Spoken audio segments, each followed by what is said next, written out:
All right, guys, so one question that I get asked a lot from people is, how am I able to have the time to make videos as much as I do and release them so much? Some people are like, dude, do you even have a job?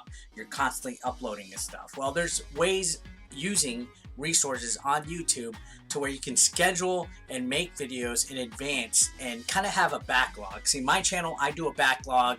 I know Pat the NES Punk also does a backlog. Review Tech USA. Several people make a backlog of videos that they have scheduled in advance, and you kind of just have them released for certain times and certain dates and stuff. So it does help out a lot to have a backlog. When do I do this? Well, there's several different examples. If I have a day off from work or school or taking care of family or wrestling, I basically film all day that day. I take advantage of the free time I have. This is usually one day a week, maybe like a Saturday. I don't go out too often anymore, actually, to be quite honest.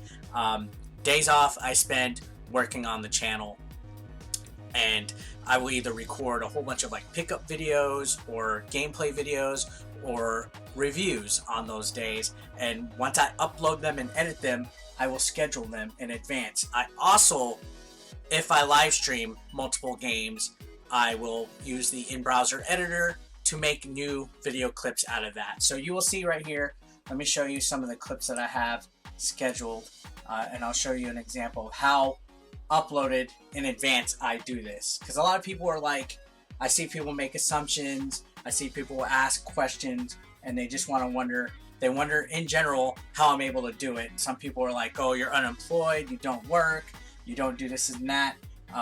The new Studio Beta actually will show this a lot clearer. So let's go to the new Studio Beta. I'll show you my videos right here. We'll go to Filter, Visibility, Has Schedule, and I'm going to show you examples. So a lot of people are like, wow, how do you do this? Well, if you look right here, these are my scheduled videos. I have about 13 right now as of today's video. And you can see down here I have like word search by Pog, I have Mutant Football League, The Bunker, Dr. Decker, Pet Care. So some real winners, right? If you look right here, you can see when they were uploaded. March 18th. It's scheduled to come out June 7th. So that's to give you an idea, is I uploaded that March 18th and scheduled it to come out in June. And then over here, March 25th, scheduled it to come out in June, 26th, 27th. So I have stuff as far back as March, recorded in advance. And then I even have some recent stuff, like I did this one for May 31st. It's coming out on the 4th of June. So what I like to do is I like to either record and review. If I get a review copy of a game in advance, I will play that, make the content, and have it scheduled for the date of embargo. I know a lot of people are like, how are all these YouTubers, or why are all these YouTubers releasing a game review at the same time on this date? Well, if we're given a review code for a certain game, we're often told an embargo date. So the embargo for a game might be like, hey, you can't post any reviews of this game until the 28th at 8 a.m. So when an embargo is released, we're allowed to release our content. So a lot of people that might get the same game to review will release at the same time. And the way that you do that is you upload it and you schedule it. So if you can see right here, I do have a lot of content that is scheduled for this. I don't have anything past this month because of E3. I wanted to have fresh new content, topical content once it started. But from like January to June, I had a lot of content uploaded and edited for the channel. I do this on my days off. Like I said, you know, if I have nothing to do, I will make at least, I try to aim anywhere from 5 to 8 videos on one of those days. Of course, during the week, you get busy with, you know, work, errands, chores, things like that. So contrary to popular belief, a lot of people are like, how does Eric have this time to release that? I'm not up at 10 a.m. and physically manually releasing a video and then 5 hours later coming home and manually releasing it. YouTube has a scheduler. As a matter of fact, look, I could edit when I want this video to be scheduled. You come right here and you could schedule it for any date that you want, anytime. You can even do it as the certain time zone and stuff. So you're able to schedule stuff in advance, and I know a lot of people aren't actually aware of that.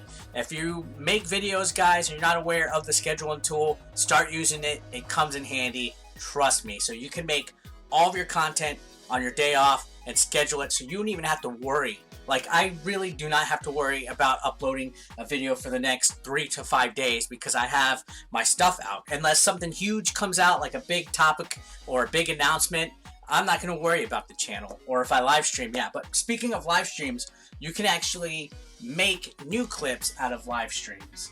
Let me show you guys how to do that. So here's previous live streams. Actually, it'd probably be better to come to here and do it. So as you can see, this was a previous live stream right here that I did recently. YouTube has an in-browser editor that you can make new clips out of old ones, including live streams. So to do this, this is like enhancements. So you would go to the video and click enhancements, and you can click trim, and you can go to anywhere on that video and trim out. You can even cut out a segment. Let's say you accidentally leave an outtake in your video, or you don't want something incriminating or something like that, you can cut it out. But this, I'm going to show you guys how I would make a new clip out of a stream. This is a previous stream, and this is what I did to get a lot of these videos out. You know, those lower skill streams or whatever. It cuts a lot of time out. So I would play like 10 to 12 Switch games a stream, like back in January, February, and I would make clips out of this. So I would go to the actual stream, I would find the point where the game starts, I'd click split, and then I'd find a part where, like, let's say the stream ended here, I'd click split again, and then you could just exit out. You could X out the parts that you don't want, and it will just leave this. You click done, and then you can save it as a new video. Save as new video, and it starts to upload it to your video library as a new video. So you see copy of blah blah blah. I can actually private it right now, schedule it for a future date. I can monetize it right here. I can edit it, edit the detail, the description, all that.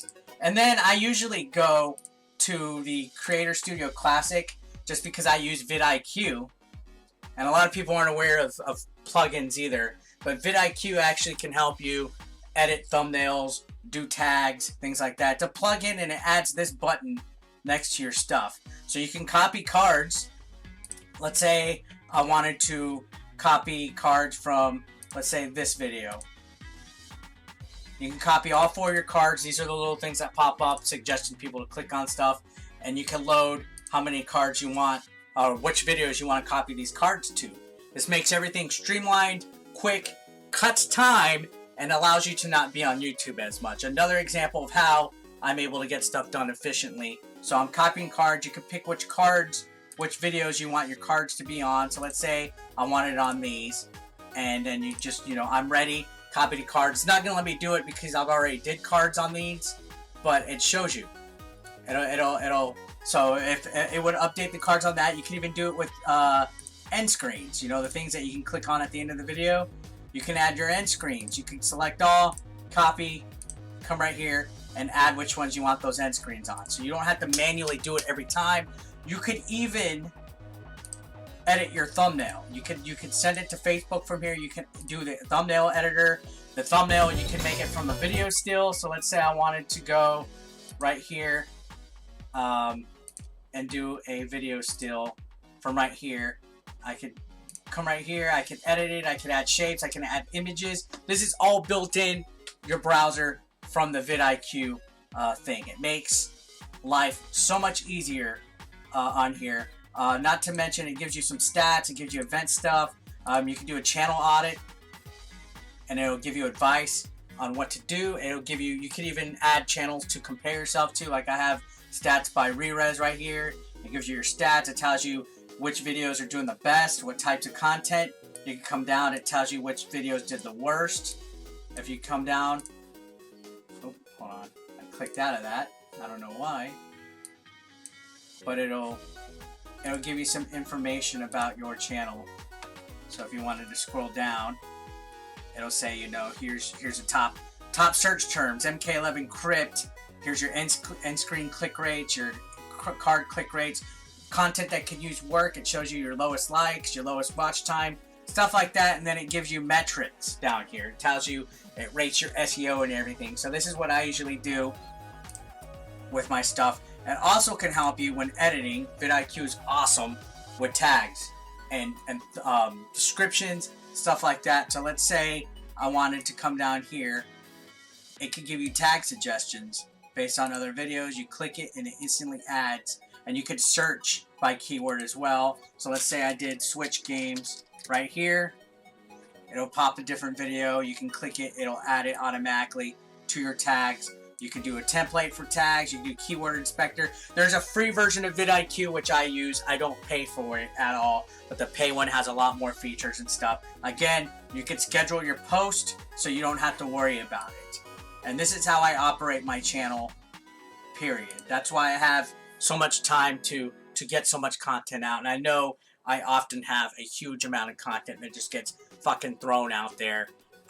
It's because the backlog, I'm currently trying to get it out of the way in time for E3. I did the backlog because I wasn't available during the winter months. I was working and I was at the time just completely smashed as far as time goes. Summer, I'm a little bit more free. My job doesn't really operate during the summer, so I'm on summer vacation and I'm doing other things. But still, scheduling, guys, if you are a YouTuber and you have videos that you want to do, if you have content, I highly recommend making a backlog. Even if it's you making a bunch of Let's Plays in advance, a bunch of pickup videos, top fives, streaming, and then using that trim tool to cut the segments out of each of your different games. There's a variety of ways, guys, that you could put content on your channel ahead of advance. You do not need to be some high quality editing guru to have a decent channel. In fact, last month was the best my channel ever did. I had over 500,000 views total. Do not get caught up in the individual video views for your content. Think more of your watch time. As long as your watch time is high and your monthly views are high, because I know some people are like, oh, Eric, how come your videos don't crack over this? Honestly, it doesn't matter. It's hit or miss, especially when you upload a lot. It's definitely hit or miss to how much content gets out there, because YouTube's algorithm, eventually something will stick. But if you throw a lot of videos out there, it gets lost in the shuffle and it actually kills the momentum of your previous videos. And trust me, I know this because I worked for a YouTube network last year. I worked for Screenwave Media, and the more you upload, the more it hurts your average stats, because your channel gets based on its average of the watch time. And if you upload too much, your average is going to stay low. Me, I just like to make videos. I'm not in it to become some kind of huge star to get thousands and thousands of dollars and stuff like that. I just like making content. That's why I make so much. I'm clearly not in it for the money, or else I would be doing stuff that would get higher views and stuff that actually gets attraction and stuff. I'm doing stuff because I want to make a video about it. Now, going forward, with other things that you can do to help save your time, community, you can actually make default stuff for like your descriptions and stuff, to where your description will have stuff already filled out each time. Right here, upload defaults. So right here I have it to where no matter what the video is, this description will always be filled out. Always be filled out. So that saves a lot of time. You can even have something automatically show up in your description, your titles as well. You can have the category automatically set.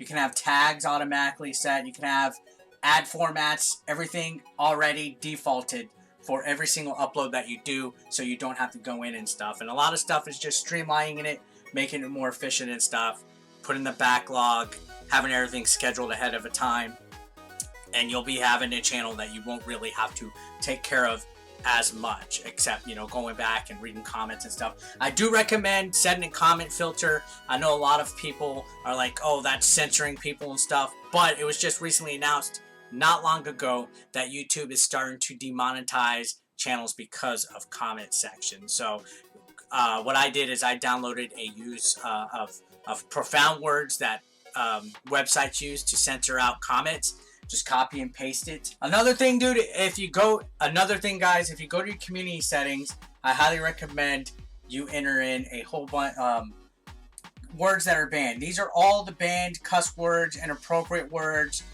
words that I don't want on here, that I don't want to get demonetized over, because YouTube just announced certain words and certain stuff in your comments, hate speech, violence, curse words, can go against the creator. Even if the creator is not posting any of those words themselves, it was announced that if a comment section is deemed inappropriate for all audiences and ads, they will demonetize you. So that's a step that I highly recommend you take care for your channel.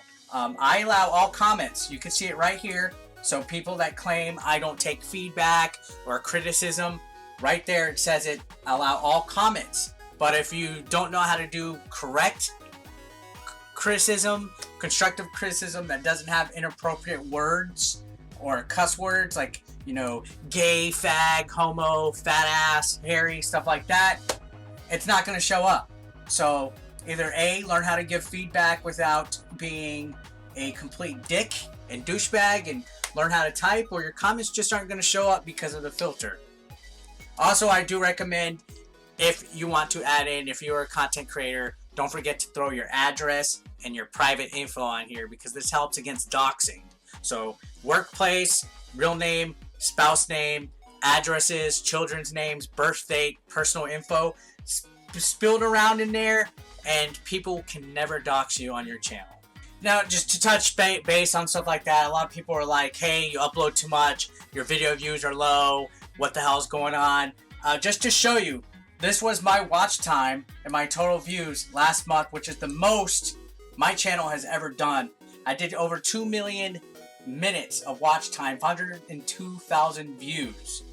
The most successful my channel has ever done.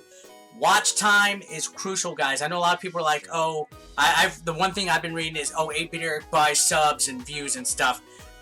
Channels can buy those. You can buy views and subs, but one thing that you cannot buy is watch time. So the proof is in the pudding right here. Watch time cannot be bought, guys. So people could think or rumor or say whatever they want about my channel or other people's channels. I've been hustling, and this is exactly how I do it. Now I'll show you guys. We'll look at lifetime. Let's go ahead and just say from 1/1/2011, which is about the time that I started doing religiously, just to show you guys the growth that I've had on my channel. And yeah, so you can see right here, comparing the metric of watch time, this is where about 2012 right here, small 100,000 watch time minutes, whatever. Then once in a while I'll get like a video that goes viral, like right here was the Fine Brothers video that went viral. And then here's last year when I had a video go viral as well. This was last month. Just to compare, videos and algorithms are just very static, so there's no way to predict what it's going to do, but you can't fake watch time. So these are just some tips and suggestions I want to give to you guys. I'm still a small creator. Some people might be like, Eric, you have 59,000 subscribers. In the grander scheme of YouTube, that's small fries. I'm still a small creator. I'm still learning. I didn't go to school for video editing. I never even ever planned to do this regularly. This is still just a hobby to me, a thing that I have a lot of fun. I meet a lot of people, and I just enjoy making videos and helping people. So I just figured I would show you guys some of my tricks of the trade, whatever, what I did to continue. We can even look at the views. The views have gone up in recent months as well. So this is stuff that, you know, I know not a lot of people don't know how the back end of YouTube works and everything. I would show you guys my revenue, but that is against terms of service. But last month was the best that I've ever done with ad revenue as well. So guys, honestly, I find for me, the best trick of the trade is to just constantly make a backlog of videos so you can give yourself some breathing space and some time to schedule stuff in advance. Use vidIQ. It has tools again, the thumbnail editor, the built-in thumbnail editor, the built-in tag helper. Use the schedule tool. Use the YouTube's own enhancement section to use the trim tool. Live stream, create new clips out of that, and you'll be good to go. Not everybody, again, has to have high A grade A quality, super heavy editing to have a channel. Some of the biggest channels still just do webcams. Like Boogie2988, he's just a webcam channel. Philip DeFranco, you know, Alpha Mega Sin made his stuff just talking, simple editing. So just have fun with the program. Just, you know, the best thing to do is just talk about what you want to do, have fun with it, and just be consistent. Make a lot of stuff. Not every video you're going to do is going to have hundreds of thousands of views. Sub count and view count is never relative to each other, and people just aren't going to be interested in every single video that you do. So don't worry about that. Worry about your full overall monthly watch time, your full overall monthly views, and just that's it. Just continue what you want to do. Ignore the naysayers. If people have constructive criticism, take it. But if people are going to be vulgar, cuss, target, harass you and stuff, just use the community settings to your advantage, because that's what they're there for. And guys, if you ever have any questions at all in regards to YouTube stuff, things like that, I'm not saying I'm a perfect expert, but I am open to talk to you guys about my experiences, my suggestions, my advice. Hell, I'll even just take a look at your channel and comment and stuff. Feel free to do so. I mean, nobody's the ultimate end-all, know-all of YouTube at all, and I don't claim to be the best at it either. I'm still learning. I just wish that there was people that showed some of these little tips to me, because I'm just teaching myself, and hopefully I continue to do this for some years to come, guys. But that's it. I'm gonna go ahead and end the video. Thanks a lot for watching. I really appreciate it, and I'll see you on the next one. Have a great day. Peace out. Consider supporting 8-Bit Eric on Patreon for just $1 a month. Link below in the description.